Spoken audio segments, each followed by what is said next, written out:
Virginia, be sure and smile. I don't even get that one. They say you need to smile. All right, everybody, you ready? Rock and roll, leaders. Thank you all for coming. Almost a week ago today, Speaker Nancy Pelosi finally admitted to what every member standing behind me already knew. She sabotaged the COVID relief deal simply because of an election. She put politics before people. It was more important for her to hurt President Trump politically than to help the American people. And this is the devastation that has happened since Speaker Pelosi sat on a solution. Roughly 1 in 5 small businesses have closed. 110,000 American restaurants have already permanently shut their doors. According to a recent survey from the National Restaurant Association, 500,000 restaurants of every business type, franchise, chain, and independent, are on an economic freefall. These are more than just numbers. These statistics tell the story of real people who are fighting like hell for their livelihoods and the livelihoods of their employees. I know what it was like to have a dream, to put everything into a small business and risk it all. I never thought it would be government that shut you down. But when government made the decision, government also has a responsibility. There's more than $138 billion still sitting there for small businesses in a PPP program to pay their employees. More than 40 times the Republicans have brought to the floor the ability to vote to bring assistance. More than 40 times the Democrats have said no. The Speaker said she would keep us here, but she did not. The Speaker then called us back for a special session, but it was about the post office. The Republicans brought up relief. It was the Democrats who once again voted no. There are 23 Democrats who signed a letter in September who warned the Speaker if she continued to play politics and not move forward with COVID relief, that they would sign a discharge petition. I don't know if I should believe their name on the letter because they have not signed it yet for an opportunity. I'm not quite sure what the majority leader will say today. Will he send us home, or will he put the American public first? The Speaker 1 week ago admitted that she planned to sabotage and put people out of business simply for her own political beliefs. The election is over.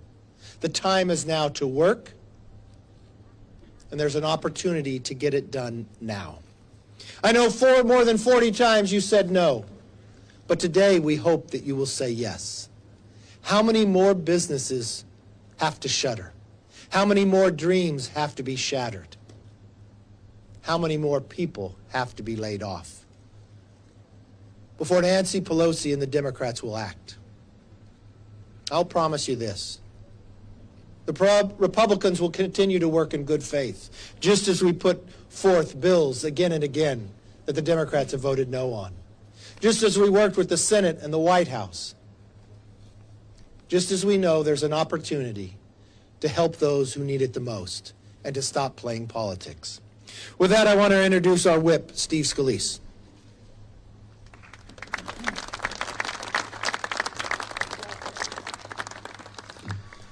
Thank you, Kevin. I strongly agree with the comments that our leader just made. When you look at where we are right now as a country, there are thousands of small businesses that will spend this weekend trying to figure out whether or not they're going to be able to remain open, whether the dreams are going to be crushed, whether the millions of families who rely on those jobs will be able to sustain themselves through Christmas. And during that period, for months now, we have been trying to get a vote on a bill that everybody agrees on. The Shabbat bill that Jamie Herrera Butler has the discharge petition on is very straightforward.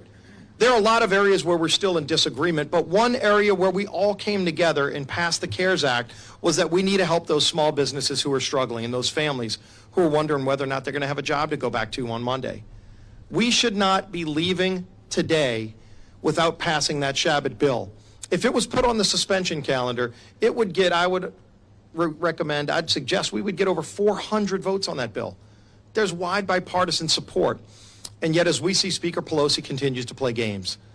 She admitted the other day, as our leader pointed out, that one of the reasons she won't bring up bills like this is because she's waiting for a new president. These small businesses don't have the time to wait on a new president or some political game by the speaker before they make a decision on whether or not they will close for good.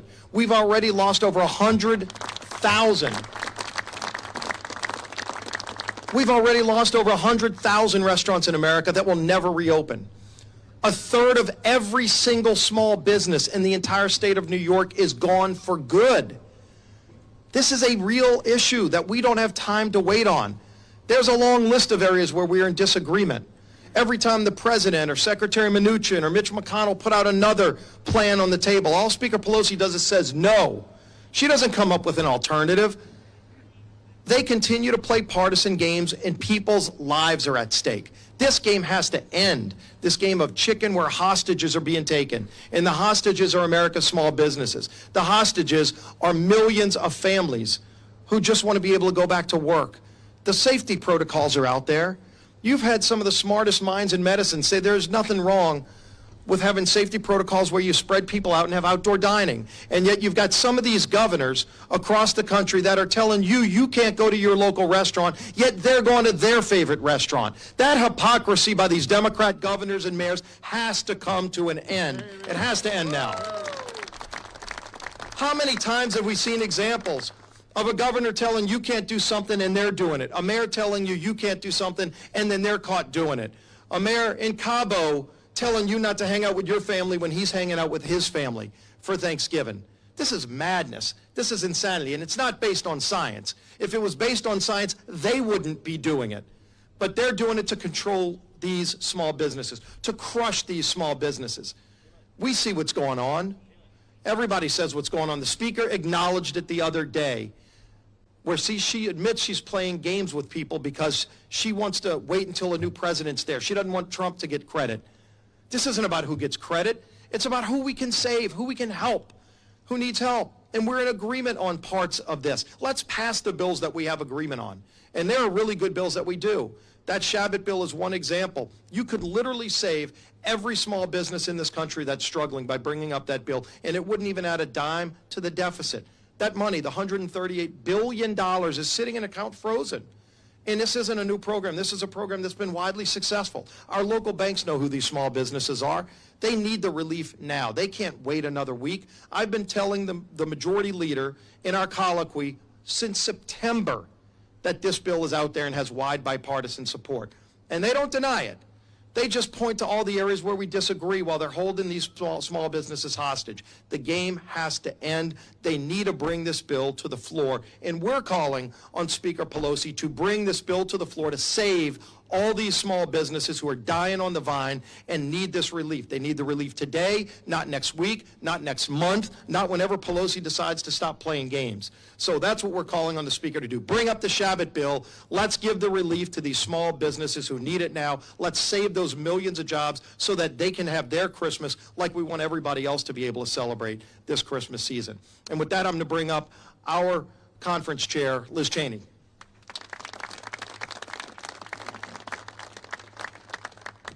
Thanks very much, Whip Scalise. Every one of us lined up on these steps, every single member on the other side of the aisle, we all represent thousands of people, thousands of small businesses who are hurting. And when I watch what Speaker Pelosi and the Democrats are doing, there are many things, many times we've come up here and raised our issues, raised our disagreements with the Speaker in particular. But when I watch this, it is a level of cynicism, a level of willingness to completely ignore the people she represents that I have not seen before. And I think it makes absolutely clear Speaker Pelosi has been in Congress and has been the Speaker for far too long.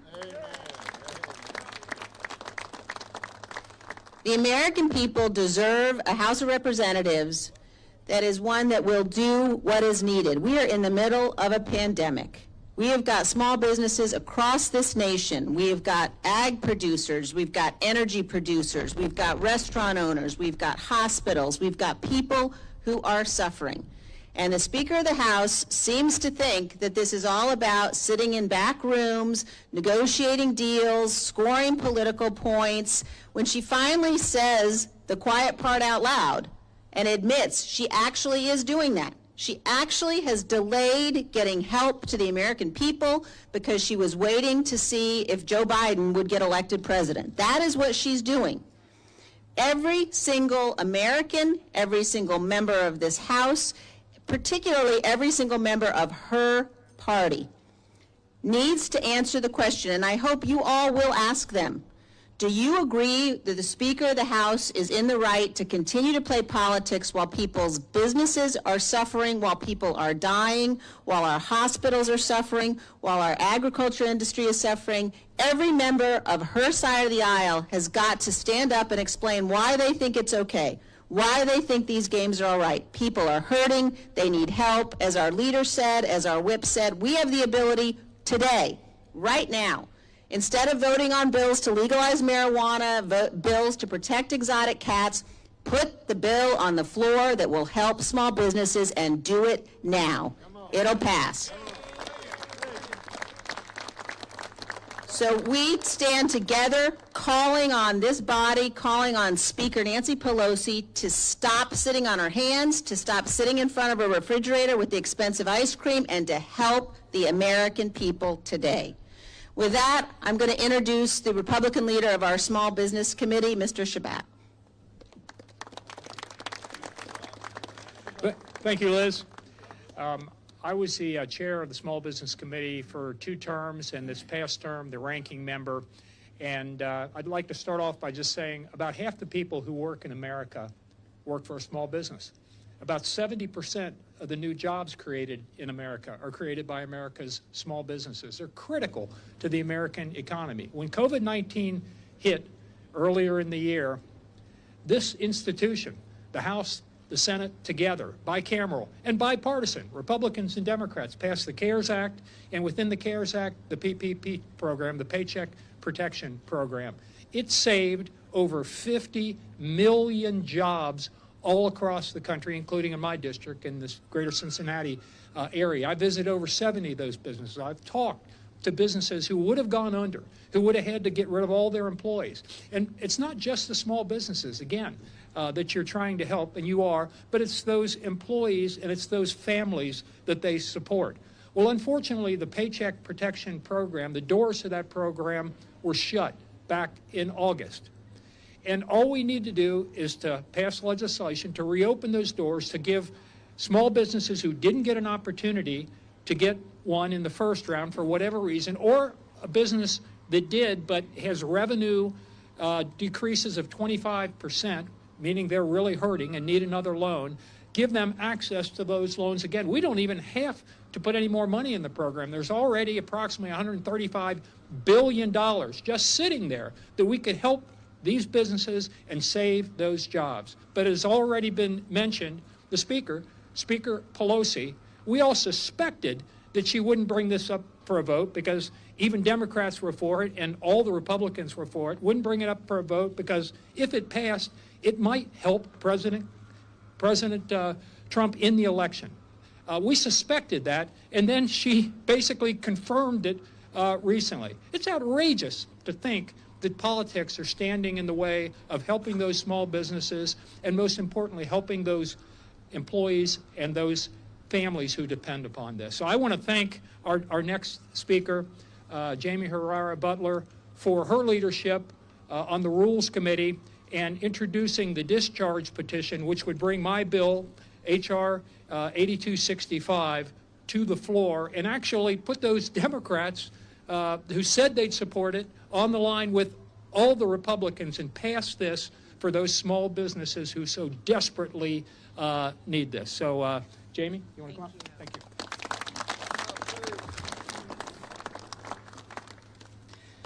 Thank you to Leader McCarthy, Whip Scalise, Chair Liz, and thank you, Steve Shabbat, for your work on the PPP legislation. Look, we're here because because we want the families and the individuals and the businesses in our districts and across this country to survive. I mean, we want them to thrive. But at the very least, heading into Hanukkah, heading into Christmas, we don't want them sending their team members into the unemployment line, where, by the way, the unemployment benefits are also stalled. This is ridiculous. That's all this is about. This is not a partisan issue. However, we're the ones stepping up saying, Nancy Pelosi, the first PPP bridge worked. Please do not let this become Nancy Pelosi's bridge to nowhere. We have got to get this passed. It's important to start by saying the Paycheck Protection Program expired August 8th. And we knew months before that the date that it was going to expire. We have known for most of this year that this would be a problem. PPP has roughly $135 billion left sitting there, untouched. We don't have to spend new money. We don't have to add more money into some sort of a supplemental. It's there. All we have to do is change the dates to allow those loans to be accessed. That's it. And the reason that this hasn't moved is because it's a political football. Nancy Pelosi has allowed these businesses, these individuals, these families, these single mothers with children in Clark County in Southwest Washington. I have over 15,000 single families. She's allowed those people to be a political football in order to get different, more, bigger, trillions of dollars of more money. Well, what we really need is this targeted relief. We know it's going to work. In Southwest Washington, in my district alone, this has saved nearly 95,000 jobs. 95,000 jobs. That's amazing. Over 10,000 businesses have accessed these critical forgivable loans. This, again, should not be a partisan football. House Democratic leadership has shown that they rather use the fate of these small businesses as a bargaining chip. It has been admitted. I mean, I'm going to guess most of the folks here suspected it, but she's admitted it. That's the reason I filed a discharge petition back in September, so we could finally clear the gridlock and get those small businesses the relief that they need to survive the pandemic. This discharge petition is really a tool of last resort. We know it, members on both sides of the aisle know it, and they've used it to go to Nancy Pelosi and say, we're going to do this unless you break this logjam. Well, I believe it is time. It's well past time to break this logjam. Congress must act now. If we're serious about getting relief to families, individuals, small businesses, we have to support this discharge petition and get Steve Shabbat's PPP legislation reauthorized, reopened up. Families, communities, workers, individuals, they need it. And that's why we're here. That's what we're about. Thank you. Oh, and we are going to have Representative Blaine Lukedemeyer come up next. Thank you, Jamie, and thank all of you for being here this morning and our leadership team for doing a great job of putting this event together, and for Representative Shabbat to put his bill together, and Representative Herrera Butler for her hard work on getting a discharge petition together. I'm going to be the new ranking member on small business. I presently am the ranking member on FI, the subcommittee that the PPP program came through originally.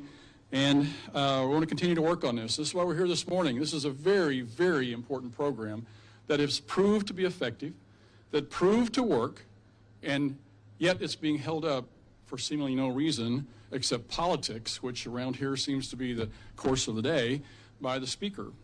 You know, back home in Missouri today, 520,000 small businesses that employ 1.1 million people were greeted this morning by continued nothing. They continue to wake up to the familiar news that the majority continues to want to play politics with their lives, the lives of the businesses, and the lives of their businesses' employees. This is the 8th legislative day since Thanksgiving that the House has passed and in that time, the House has passed 2 bills promoting marijuana and 0 to help the workers who have lost their livelihoods through no fault of their own. Meanwhile, governors on the coast are taking a break from their private dinners and book promotions to shut down small businesses and independently owned restaurants, only to watch those customers walk into Walmart, sit down without a mask, and eat a lunch without incident. The hypocrisy of that is breathtaking. I would say the speaker simply does not understand the real world and effects of bad policy. Just this week, as we've mentioned a number of times here, she's proudly announced that she knew exactly what she was doing when she blocked the PPP vote for more than 40 times over the last several months. She was intentionally increasing the pain on small business and their employees with hopes of tanking the economy and hurting the president's election chances. Ladies and gentlemen, that is not leadership. That is not serving our country. That's hurting people. The very people we all came here to help and should be working hard for instead of punishing. Leadership is putting the pizza shop owner in one of my districts, counties in St. Charles there, or the hotel worker in Jefferson City over the DNC's desire to control our lives. Leadership is Steve Shabbat and Jamie Rare Butler writing a bill that is supported by the members of both parties and pursuing every option to deliver relief to small businesses and tens of millions of people. There's over $130 billion, as been stated already, left in the PPP. We should be targeting that money to the industries and businesses that need it. We now know, as a result of the last several months, exactly which businesses we need to be helping, where the biggest pain is, where the biggest struggles are, and those employees of those businesses. We know where that is. We can target this relief. The money's sitting there. What are we doing? Nothing. Continue to play politics with all this. Enough is enough. I think we need to stop attacking the economic freedom that this country is built on. We need to stop attacking the work ethic that makes us the most successful nation on earth. We need to stop attacking the livelihoods of the people who sent us here to work for them. And American small businesses and the American people deserve so much more. With that, thank you very much. And I think Chairwoman Cheney is going to come and also do some more further introducing of folks. Thank you.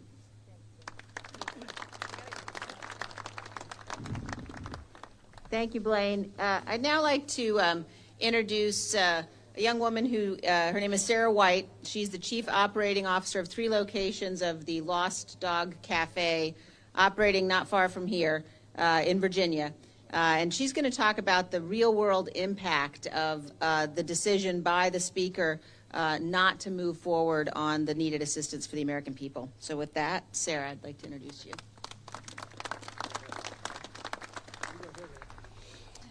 As a restaurant consultant, my job used to be about running more smoothly, making money often in hopes of operating another location. Over the course of the pandemic, my job's become how to reduce costs to keep your doors open. Unfortunately, that means reducing staff. As we all try to stay open, we're having to not only lay off workers, but reduce hours of everyone left. It's heartbreaking to see our restaurant families being torn apart as we lose people who have been with us for many years. The knowledge that not only will there be no Christmas gifts for them this year, but that they will struggle to pay their rent and buy groceries is taking a toll. PPP funding was a lifesaver in the spring.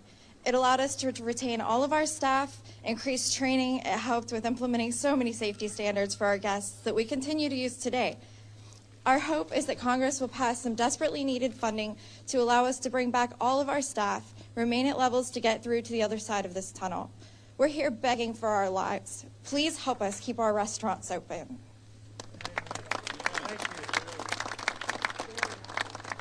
Thank you, Sarah. And just to remind everybody, where does the money go? To the employees. It provides them to be able to go forward. It goes to the small business, pay for rent, utility. Instead of being like the hundreds and thousands that have closed permanently, it gives them hope for a future as the vaccine progresses. With that, let's take a few questions. Yes, ma'am. Are you supportive of the president's efforts to use the Supreme Court to overturn the voters in swing states like Pennsylvania, Wisconsin, and The president has a right for every legal challenge to be heard. He has a right to go to the Supreme Court with it, yes. Yes, next question.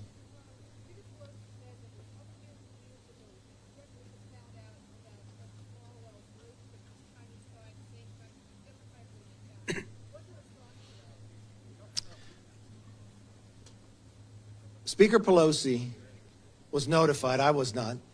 I'm asking for an FBI briefing now. But if she knew and maintained Swalwell on intel, wrong. He's a national security threat. He was put on in his second year. I will tell you as a leader, Intel Committee is treated differently. Why? Because those who serve on Intel get information that members do not. For the Republican side, the Republican leader appoints there. For the Democrat side, the Democrats appoint there. And to spend the last 4 years in Intel worried about foreign intrusion, Adam Schiff knew as well. To allow Eric Swalwell to sit inside a skiff where you do not bring your phones, you do not bring your watch, because what is discussed? He puts the threat of everybody else of what they're talking about as well. Why did she allow him to stay on that committee? And let's hope she does not in the next Congress either. The Democrat leader appoints the Democrat side. The question raises, when did she know? Why did she keep him? The same question that Adam Schiff. Did anybody approach Nancy Pelosi to lobby to put a person on their second term in the minority on Intel Committee? That's a question I have to know. Then the next question will arise, why did the Democrats pull out of a bipartisan task force on China after they agreed they would?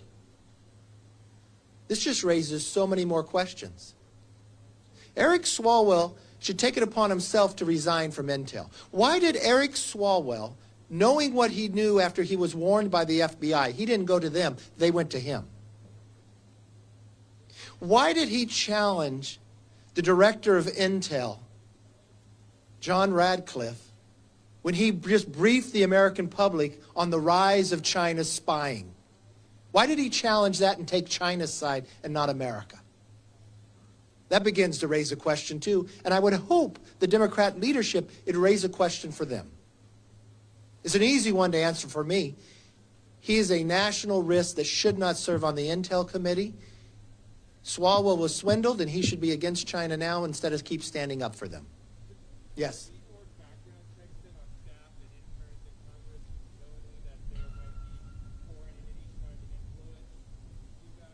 You get briefed about it, but if you're on the Intel Committee, I think that would be appropriate. You know what's interesting to me? This individual actually bundled money to help him get elected. This individual within a China spy went as far down into mayor's offices as well. This is something that you have the director of Intel, John Radcliffe, warn the American public about as true, but the only person that went to challenge it and to take China's side was Eric Swalwell. Yes, ma'am.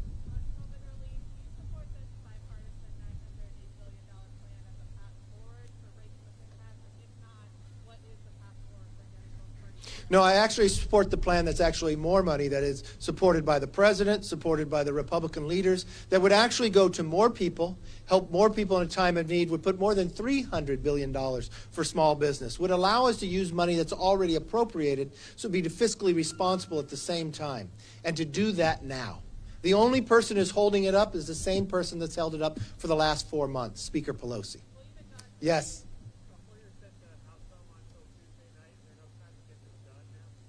Yes, it easily could get done.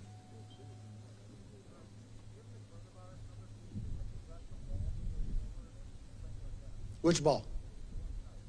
I'm not attending tonight. Next question. Thank you all very much.